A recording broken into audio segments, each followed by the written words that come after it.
ابی ہریرہ قال قال رسول اللہ صلی اللہ علیہ وسلم اذا احسن احدکم اسلامہ فکل حسنۃ یعملها تکتب له بعشر امثالها الى 700 ضعف۔ حضرت ابو ہریرہ رضی اللہ تعالیٰ عنہ سے مروی ہے کہ آپ نے فرمایا کہ رسول کریم صلی اللہ علیہ وسلم نے ارشاد فرمایا کہ جب تم میں کا کوئی شخص اپنے اسلام کو اچھا کر لے، اسلام کو اچھا کرنے کا مقصد یہ ہے، مطلب یہ ہے کہ وہ اسلام کے تقاضے کو پوری طرح سے احسن طریقے سے نبھائے اور اسلام کے احکامات پر وہ بالکلیہ عمل کرے، تو یہ اس کا حسن اسلام ہے۔ تو جب تم میں کا کوئی شخص اپنے اسلام کو اچھا کر لے، فَكُلُّ حَسَنَةٍ يَعْمَلُهَا، تو ہر وہ نیکی جسے وہ کرتا ہے، تُكْتَبُ لَهُ، تو اس کے لیے لکھا جاتا ہے، بِعَشْرِ أَمْثَالِهَا إِلَى 700 ضِعْفٍ، 10 گنا سے لے کر کے 700 گنا تک۔ یعنی اگر کوئی بندہ حسن اسلام اپناتا ہے اور حسن اسلام کو اپنانے کے بعد اب وہ کوئی نیک عمل کرتا ہے، تو اللہ اس کے اخلاص کو دیکھ کر اور اس کے اعمال میں نیتوں کو دیکھ کر وہ یہ 10 سے لے کے 700 گنا تک ثواب عطا فرماتا ہے۔ وَكُلُّ سَيِّئَةٍ يَعْمَلُهَا، اور ہر وہ گناہ جسے وہ کرتا ہے، تُكْتَبُ بِمِثْلِهَا، تو وہ اس کا گناہ اسی کے مثل لکھا جاتا ہے۔ مطلب کیا ہے؟ مطلب یہ ہے کہ اگر کوئی اسلام کی خوبی کو اپنا لیتا ہے تو وہ اخلاص و للہیت کے ساتھ اگر وہ ایک عمل کرتا ہے نیکی والا، تو اللہ 10 سے لے کر کے 700 گنا تک بڑھا کر ثواب دیتا ہے۔ لیکن اگر وہی بندہ مومن اگر کوئی گناہ کا کام کر لیتا ہے تو اللہ اسے صرف ایک گناہ کا گناہ دیتا ہے، ایک گناہ لکھواتا ہے، ٹھیک ہے؟ اب وہاں 10 سے لے کر کے 700 نہیں، بلکہ صرف ایک گناہ اسی کے مثل۔ حتی لقی اللہ، یہاں تک کہ وہ اللہ سے مل لیتا ہے، یعنی موت آ جاتی ہے۔ متفق ہے۔ وعن ابی امامۃ ان رجلا سأل رسول اللہ صلی اللہ علیہ وسلم مل ایمان۔ حضرت ابو امامہ الباہلی سے روایت ہے کہ ایک شخص رسول کریم صلی اللہ تعالی وسلم سے عرض کیا، مل اسلام، کہ اسلام کیا ہے؟ مراد یہاں پر اسلام کی علامت کیا ہے، ایمان کی علامت کیا ہے؟ نیچے لکھ دیا بین سطر میں اے علامت ہو، ٹھیک ہے؟ قال اذا سرت کا حسنت کا یا سرت کا حسنت کا وساعت کا سیئت کا فانت مؤمن۔ کہا ایمان کی علامت یہ ہے کہ جب تجھے تیری کوئی نیکی خوش کر دے اور جب تجھے تیری کوئی برائی یا گناہ رنجیدہ کر دے، فانت مؤمن، تو تم کون ہو؟ مومن۔ یعنی مومن کی علامت یہ ہے کہ مومن اگر کوئی اچھا کام کرتا ہے تو اس کے دل میں ٹھنڈک پڑتی ہے، دل خوش ہوتا ہے کہ میں نے آج ایک نیک عمل کیا، اور اگر کوئی گناہ کا کام ہو جائے سرزد تو پھر مومن رنجیدہ ہو جاتا ہے، غم زدہ ہو جاتا ہے نا؟ قال یا رسول اللہ فمل اسم، تو پھر اس شخص نے کہا اللہ کے رسول گناہ کیا ہے؟ قال اذا حاک فی نفسک شیء فدعہ، رواہ احمد۔ تو حضور نے جواب دیا کہ جب تیرے دل میں کچھ تردد ہو جائے کسی چیز کو کرنے سے، فدعہ ہو، تو اسے چھوڑ۔ یعنی گناہ کا کام جو شک والا کام ہے، پتہ نہیں کہ یہ نیکی ہے یا نیکی نہیں ہے، اس کے کرنے پر ثواب ملے گا کہ نہیں ملے گا، تو اس کی وجہ ہے حضور نے جو یہ جواب دیا کہ جتنے گناہ کبائر ہیں وہ سب ذکر کر دیے گئے، اور جتنے نیکی بڑی بڑی نیکیاں ہیں وہ سب کیا ہے؟ ذکر کر دیے گئے۔ تو گویا احکام شرع بھی ذکر ہے اور منہیات شرع بھی ذکر ہے۔ اب اس کے بیچ میں جس کے بارے میں تردد ہو، شک ہو، بیچ بیچ والا ہو کہ پتہ نہیں نیکی ہے کہ نیکی نہیں، کہ گناہ کا کام ہے کہ گناہ کا کام نہیں، تو کہا کہ ایسے کو چھوڑ دینا بھی کیا ہے؟ نیکی ہے، جس میں شک ہو جائے، ٹھیک ہے نا؟ رواہ احمد وعن عمر بن عبسہ قال آتیت رسول اللہ صلی اللہ علیہ وسلم، حضرت عمر بن عبسہ سے مروی ہے، آپ نے فرمایا کہ میں رسول کریم صلی اللہ علیہ وسلم کی بارگاہ میں حاضر ہوا، فقلت یا رسول اللہ، تو میں نے کہا اللہ کے رسول، من معک علی ھذا الامر، کہ آپ کے اس امر دینی پر کون لوگ ہیں؟ یعنی یہ حضرت عمر بن عبسہ یہ وہ صحابی ہیں جو رسول اللہ کی بارگاہ میں اس وقت حاضر ہوئے جس وقت صرف دو مسلمان،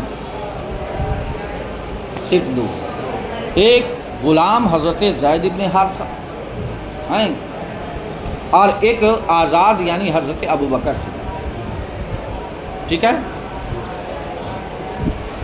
تو یہ تیسرے بندے تھے۔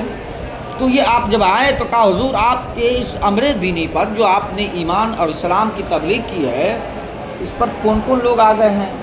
تو حضور نے جواب دیا قال حر و عبد، تو حضور السلام نے جواب دیا ایک آزاد اور ایک غلام، ایک آزاد اور نیچے آپ کے بین السطور میں لکھ دیا ہے حر ہوا ابو بکر الصدیق، ہے نہیں، اور عبد زید بن حارثہ۔ قلت، تو میں نے کہا مل اسلام، حضور اسلام کیا ہے؟ نیچے لکھ دیا ہے علامتہ، یعنی اسلام کی علامت کیا ہے؟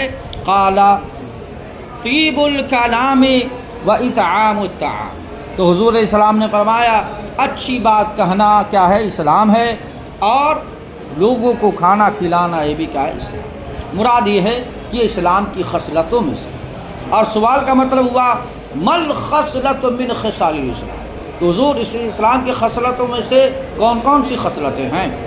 تو حضور نے فرمایا کہ اچھی بات کہنا بھی اسلام کی خصلت ہے، اور لوگوں کو کھانا کھلانا بھی اسلام کی۔ قلت مل ایمان، میں نے کہا حضور ایمان کی علامت کیا ہے؟ قال الصبر والسماح، تو حضور نے فرمایا کہ صبر اور اللہ کی راہ میں خرچ کرنا، صبر اور سخاوت، سخاوت سے مراد اللہ کی راہ میں خرچ کرنا، یہ بھی وہی ہے کہ اسلام کی خصلتوں میں سے، ایمان کی خصلت میں سے خصلتیں کیا ہے؟ قال قلت، راوی کہتے ہیں میں نے کہا ای الاسلام افضل، اے اللہ کے رسول کون سا اسلام افضل ہے؟ اسلام بول کر کے مسلمان، مسلمان مراد ہے، کون سا مسلمان افضل ہے؟ قال من سلم المسلمون من لسانہ و یدہ، تو حضور نے فرمایا کہ افضل مسلمان وہ ہے کہ جس کے زبان سے اور جس کے ہاتھ سے سارے مسلمان محفوظ رہیں، سلامت رہیں، یعنی زبان سے اور ہاتھ سے تکلیف نہ دے۔ یہ زبان اور ہاتھ سے کی جو قید ہے یہ قید اتفاقی ہے، ایسا نہ ہو کہ کوئی زبان اور ہاتھ سے تکلیف نہ دیتا ہو باقی اور ایکٹیویٹی سے تکلیف دے دے۔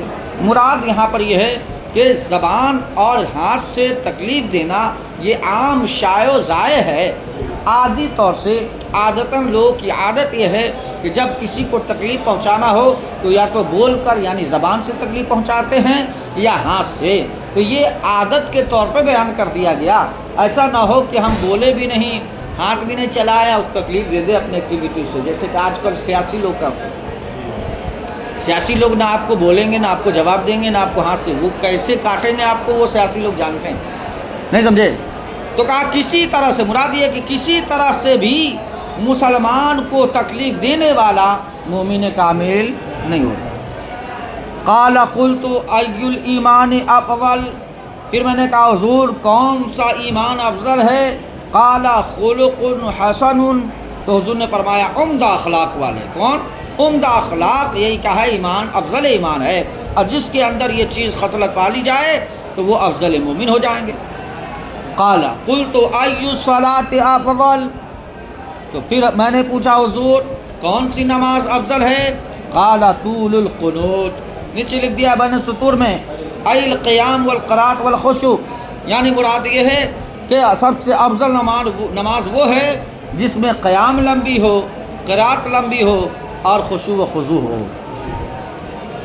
قلت ای الحجرۃ افضل، پھر میں نے پوچھا حضور کون سی ہجرت افضل ہے؟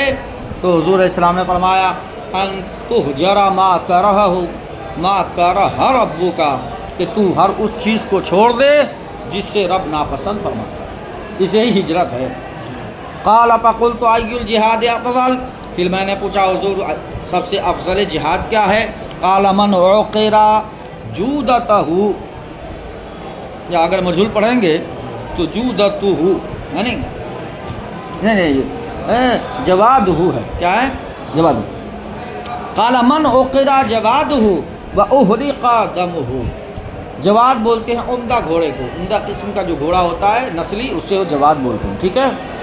تو فرمایا کہ من قتلا، من عقر سے مراد نیچے لکھ دیا قتلا، کہ جس کا گھوڑا بھی قتل کر دیا گیا ہو اور جس کا خود کا خون بہا دیا گیا، یہ افضل ہے۔ یعنی لڑتے لڑتے تلوار بھی ٹوٹ جائے اور گھوڑا بھی شہید ہو جائے اور وہ گھوڑ سوار بھی کیا ہو جائے؟ شہید ہو جائے، یہ افضل جہاد۔ قال قلت ای الساعات افضل، پھر میں نے پوچھا کہ حضور سب سے افضل ساعت کیا ہے؟ قال جوف اللیل الآخر، تو حضور نے فرمایا کہ رات کا سب سے آخری حصہ، رات کا سب سے آخری حصہ کیا ہے؟ افضل ساعت ہے۔ حدیثوں میں بے شمار جگہ وارد ہے کہ جو رات میں اٹھ کر کے 2 رکعت نماز پڑھے اور پھر اللہ سے جو چاہے مانگے تو اللہ اس کے ہر مانگ کو پورا فرماتا ہے۔ وعن معاذ بن جبل قال سمعت رسول اللہ صلی اللہ علیہ وسلم یقول من لقی اللہ لا یشرک به شیئا ویصلی الخمس ویصوم رمضان غفر له۔ حضرت معاذ بن جبل رضی اللہ تعالیٰ عنہ سے مروی ہے کہ آپ نے فرمایا میں نے رسول کریم صلی اللہ علیہ وسلم کو فرماتے ہوئے سنا کہ جو اللہ سے ملے اس حال میں کہ اللہ کے ساتھ کچھ بھی شریک نہ کرتا ہو، 5 وقت کی نماز ادا کرتا ہو، رمضان کا روزہ رکھتا ہو، غفر لہ، تو اللہ اس کی بخشش فرما دے۔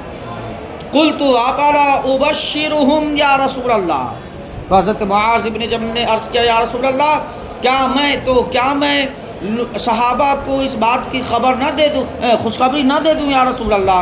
قال دعهم يعملون، تو حضور نے فرمایا نہیں چھوڑو، ابھی انہیں عمل کرنے دو۔ رواہ احمد وعنہ، اور انہی سے روایت ہے انہ سأل النبی صلی اللہ علیہ وسلم عن افضل الایمان، کہ حضرت معاذ بن جبل نے نبی کریم صلی اللہ علیہ وسلم سے افضل ایمان کے بارے میں سوال کیا، عرض کیا قال ان تحب اللہ وتبغض للہ وتعمل لسانک فی ذکر اللہ، ٹھیک ہے؟ کہا کہ افضل ایمان یہ ہے کہ اللہ کے لیے محبت کریں اور اللہ ہی کے لیے کسی سے بغض رکھیں، وتعمل، اس کا مراد ہے استعمال، ٹھیک ہے؟ واستعمل، اور اپنی زبان کو اللہ کے ذکر ہی میں استعمال کریں، اپنی زبان کو اللہ کے ذکر میں استعمال کریں۔ قال وماذا، نیچے لکھ دیا ہے وماذا اے ماذا اصنع بعد ذلك، کہا کہ حضور تو پھر اس کے بعد میں کیا کروں؟ قال وان تحب للناس ما تحب لنفسك وتكره لهم ما تكره لنفسك، تو حضور نے فرمایا سنو کہ تم لوگوں کے لیے وہی پسند کرو جو اپنے لیے پسند کرتے ہو، اور ان کے لیے وہی ناپسند کرو جو اپنے لیے ناپسند کرتے ہو۔